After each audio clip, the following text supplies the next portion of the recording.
Welcome.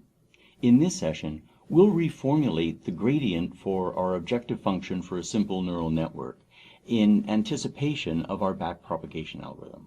So let's use this simple neural network that will solve our two-dimensional exclusive OR problem, and it has an output layer and a hidden layer that has two neurons in it, and we're just looking at a single data one form that comes in. And let's recall all of the mathematics that we had from some previous lectures. So the weight vector for layer 2 was defined as we take the weight vector for neuron 1 as the first column, and then the second column is the weight vector for neuron 2. And if we had more neurons in this layer, this weight matrix would get larger and larger. And what we define the weight vector for layer 2 as the vectorization of this matrix. And what that means is we stack the first weight vector followed by the second weight vector, and if we had more, we would just keep stacking. The weight vector for the entire neural network is stacking the first weight vector for layer 1 with the weight vector for layer 2. So that gives us that defines the weight vector for our neural network.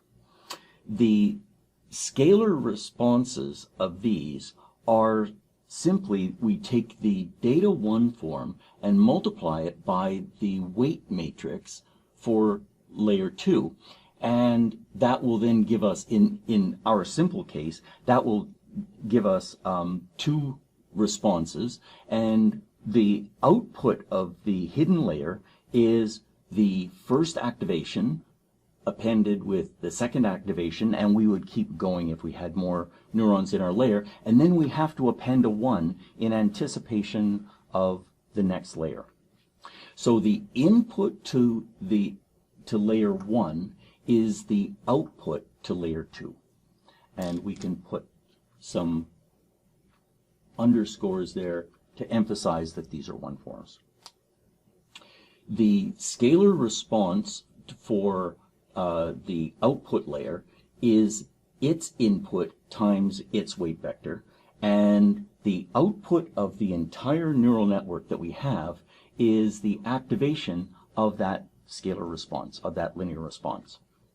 In our case, the residual vector is the label minus the output of the neural network, and we're using a squared error objective function, so we just take this residual error and we square it. And then for this session, I'm going to drop all of the dependencies of one term with another. The gradient of our objective function here is the negative residual times the derivative of the activation function for the output layer. And then this term is, oh, we're missing a bracket there.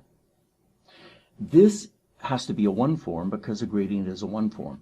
And this one form is the inputs to the layer 1 appended with the weight vector for layer 1 transposed so that it's a one form times this matrix. And this matrix is the Jacobian matrix derived from the derivatives of the activation, and then we append a 0 because when we differentiate this constant 1 we get a 0, and this D term is our data matrix. So these are all of the terms that we're going to need to derive the to derive the linear algebra form of backpropagation.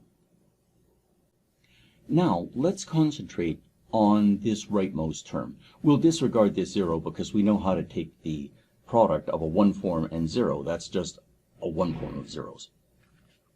So let's rewrite this and let's recall the definition of the data matrix. So the data matrix at layer 2, we defined that as being the Kronecker product of the identity and the data 1 form. Dropping the this C term just for the moment, that is, we take the weight vector at layer 1 and transpose it, and we then multiply that by the Jacobian of layer 2, and multiply that by the data matrix at layer 2. I'll put a 2 there so that we're just for consistency. So that equals, so let's do some substitutions here, is first let's take this Jacobian matrix and put it inside. So the Jacobian matrix is diagonal. It's just this will be C21, C22, and so on until we end. And so that's just a diagonal matrix. The transpose of a diagonal is a diagonal.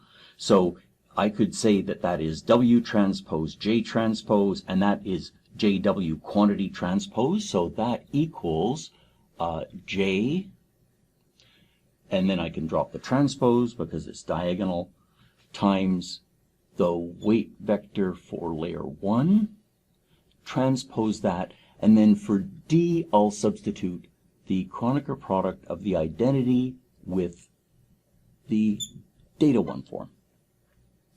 And let's recall one of the properties of the Hadamard product is any diagonal matrix time that's acting on a vector is equal to the Hadamard product of the vector formed from the diagonal entries with the vector it's acting on.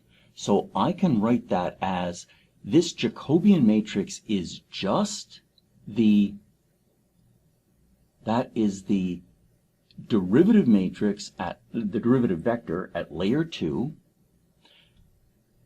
Hadamard product with the weight vector of layer 1, and then I'm transposing that and I'm multiplying that by the Kronecker product of the identity with the data 1 form. And let's now try to get rid of this Kronecker product. So one of the ways that I could do that is I remember the mixed property Kronecker theorem, which is that the Kronecker product of two, if we have two Kronecker products, that's equal to, we cross the terms, and it's the Kronecker product of those cross term multiplications.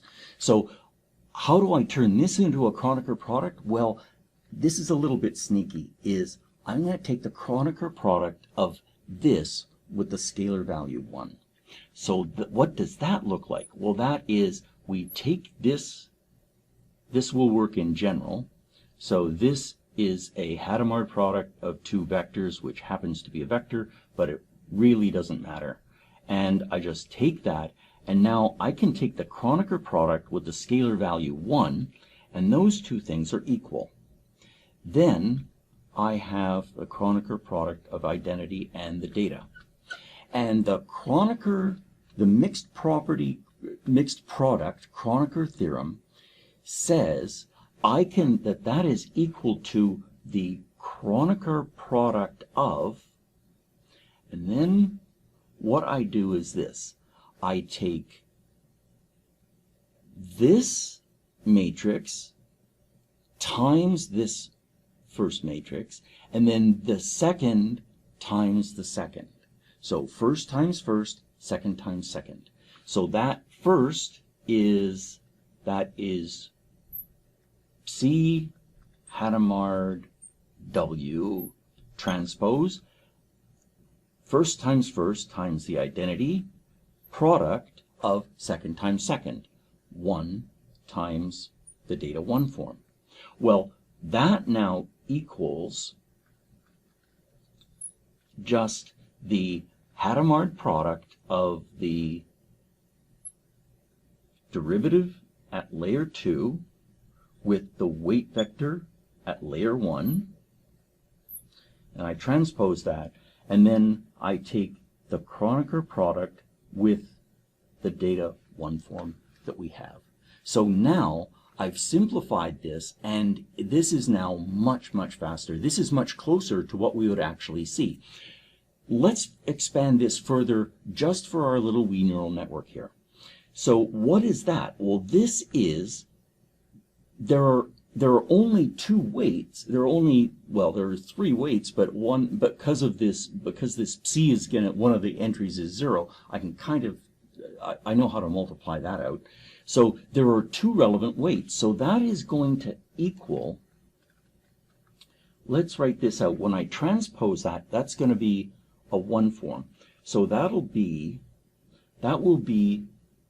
C21 times W11. The next entry will be C22 W12, and then that third thing is going to be a 0, times our data 1 form, which I'll just write like that. And when I take the Kronecker product of that, that is just, now this is a scalar value, right? So let me write that as, that's the scalar value, derivative of 2,1 times weight 1,1 times our data 1 form. The next part of it is derivative 2,2 times weight 1,2 times our data 1 form, and then this will be 0 times our data 1 form. And so that is the term that's here. And that means that the gradient that we're propagating is really elegant. Is what we're doing is, so this piece now replaces that. And we can rewrite this gradient as being the negative residual times the derivative term for the hidden times a 1 form. And into this 1 form, what we do is we drop the inputs to our final neuron, and then we scale the inputs to this neuron, and we scale the inputs to this neuron, and then this 0 disappears when we have when we get these zeros. That will just disappear, and these will be the 3 relevant terms. And they're 3 relevant terms because we have 3 neurons in our simple neural network.